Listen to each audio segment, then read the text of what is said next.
বন্ধুরা দেখুন, আজকে ছিল কৌশিকী অমাবস্যা পূজা মায়ের।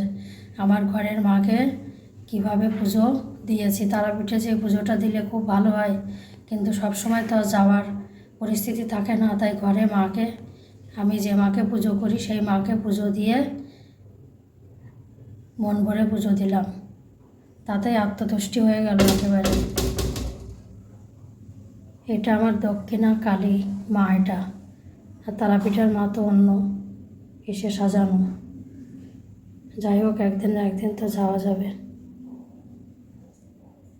এইভাবে মাকে, আপনাদের ঘরে যদি মা থাকে, মায়ের পুজো এইভাবে আপনারা দেবেন, দেখবেন কত ভালো লাগে মনের মধ্যে। খুব ভালো লাগবে।